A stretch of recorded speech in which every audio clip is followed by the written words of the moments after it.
बिस्मिल्लाहिर्रहमानिर्रहीम अस्सलाम वालेकुम जी। क्या हाल है आप सबके। उम्मीद है कि आप सब खैरियत से होंगे। आज जनाब मैं आपके साथ गाजर के हलवे से कहीं ज़्यादा टेस्टी रेसिपी शेयर करने लगी हूँ। इसके अलावा ये कि ये रेसिपी बहुत ज़्यादा हेल्थी है।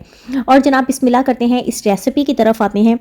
एक मैंने देचकी के अंदर जनाब 2 टेबलस्पून ले लिया है घी को मैंने मेल्ट कर लिया था। इसमें मैं 3 से 4 सब्ज़ इलायचियाँ ऐड करूँगी। सब्ज़ इलायचियों के मैंने ऊपर से मुँह खोल दिए हैं। सब्ज़ इलायचियों को हल्का सा हमने फ्राई करना है ताकि इनकी खुशबू अंदर बहुत ज़्यादा अच्छी आना स्टार्ट हो जाए। जैसे ही सब्ज़ इलायचियाँ इसमें फ्राई हो गई, मैंने 4 गाजरें ली हैं। गाजरों को मैंने ग्रेट कर दिया है और गाजरें इसमें ऐड करेंगे। अब जनाब हमने गाजरों की भुनाई करनी है। 6 से 7 मिनट लगेंगे गाजरों की भुनाई को। इनकी भुनाई करने से ये बेनिफिट होता है कि गाजरों का कलर बहुत ज़्यादा प्यारा हो जाता है। ये देखें, इस टाइम पर गाजरों की भुनाई बड़ी ही ज़बरदस्त सी हो चुकी है। अब हम इसमें चीनी ऐड करेंगे। चीनी मैंने जनाब ले ली है आधा कप। स्टार्ट में मैंने आधा कप चीनी ली थी, बल्कि इस रेसिपी में मेरी तकरीबन 1.5 कप जितनी चीनी लग गई थी। स्टार्ट में हमेशा चीनी मीठा जो होता है वो कम रखा करें, फिर बाद में अपने फ्लेवर के हिसाब से हम सेट कर लेंगे। एक साइड में एकदम से हम चीनी को मीठे को तेज़ नहीं कर सकते हैं। ये देखें, इस टाइम पर जनाब मैंने चीनी इसमें ऐड की, हल्की सी मैंने इसकी भुनाई कर दी है। अब जनाब इसमें हम दूध ऐड करेंगे। दूध तकरीबन मैं 1.5 लीटर यूज़ कर रही हूँ। दूध को मैंने बॉयल कर दिया था। दूध के ऊपर जो बलाई आई थी वो भी मैंने इसके अंदर ही रहने दिया। दूध को हमने इसमें ऐड कर दिया। अब जनाब हमने चूल्हे की आग को तेज़ कर देना है और दूध को बॉयल आने का हम इंतज़ार करेंगे। ये देखें, इस टाइम पर इसके ऊपर रेड सा कलर आ चुका है। अब जनाब मैंने ले लिए हैं आधा कप चावल। चावलों को मैंने 2 से 3 घंटे के लिए भिगोया हुआ था। अब जनाब हमने चावलों को अपने हाथों के साथ मसल कर इस तरह से इनके चावलों के दाने को तोड़ना है। ये काम आपने लाजमी करना है। अब जनाब ये वाले जो चावल हैं इन्हें हमने अच्छे से धो लेना है और इसके अंदर हमने चावलों को ऐड करना है। ये देखें, इस टाइम पर चावल मेरे बड़े ही अच्छे से धुल चुके हैं, साफ पानी अंदर हो गया है।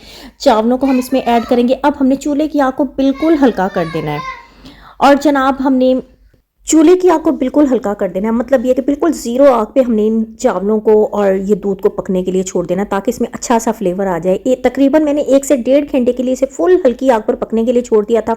इस टाइम मेरे चावल बिल्कुल हलवा हो चुके हैं। इसके अलावा ये कि गाजरें भी बहुत अच्छे से सॉफ्ट हो चुकी हैं। अब हमने मेन काम करना है। बेसिकली इस टाइम हमें फील हो रहा है कि दूध भी पतला है, यकजान सारी चीज़ें नहीं हुई हैं। इसके लिए हमने चम्मच के साथ इस तरह से साइडों से दबाते जाना है। थोड़ी देर तक, तकरीबन आपको 10 से 15 मिनट लगेंगे इस तरह ये करने में, लेकिन इसी से मेन फ्लेवर आएगा। बिल्कुल हल्की आग पर अभी तक हमने पकाते जाना है।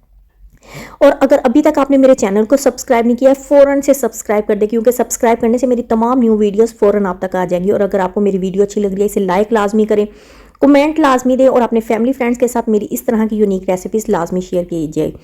और जनाब अगर आपको प्रॉब्लम हो रही हो कि आप इस तरह चम्मच के साथ हिलाने में आपको प्रॉब्लम हो रही है, देर लग रही है, अगर आपके पास ये हैंड ब्लेंडर हो तो ये बेस्ट है। इसके साथ आपने तकरीबन 3-4 थोड़ी थोड़ी जगह छोड़कर इस तरह से आपने ब्लेंड कर देना और यकीन करें इससे आपकी बहुत ज़्यादा हेल्प हो जाएगी। ये देखिए, तकरीबन मैंने 2 से 3 मिनट लगे होंगे मैंने हैंड ब्लेंडर के साथ किया है। मेरा बिल्कुल भी टाइम नहीं लगा है। ये बहुत ही अच्छे से मिक्स हो चुका है, बहुत अच्छे से सारी चीज़ें अंदर पिस गई हैं। ये देखिए, कोई हमने मुकम्मल नहीं इन्हें पीसना है, मतलब हल्का हल्का हमने गाजर को और चावल के दाने को रहने देना है। ये देखें, लेकिन अब मैंने इसमें सारी चीज़ें तकरीबन आप कह लें मैंने ब्लेंड कर ली हैं। अभी भी हमने 10 से 15 मिनट चूल्हे की आग को ज़रा सा और तेज़ कर देना है और पकाना है। जैसे ही आपको लगे बिल्कुल यकजान हो गई है, इसमें मीठा बिल्कुल एक्जैक्ट हो गया है, इस तरह से थिकनेस इसमें आ गई है, तो फिर ये आपका गजरेला परफेक्ट होगा।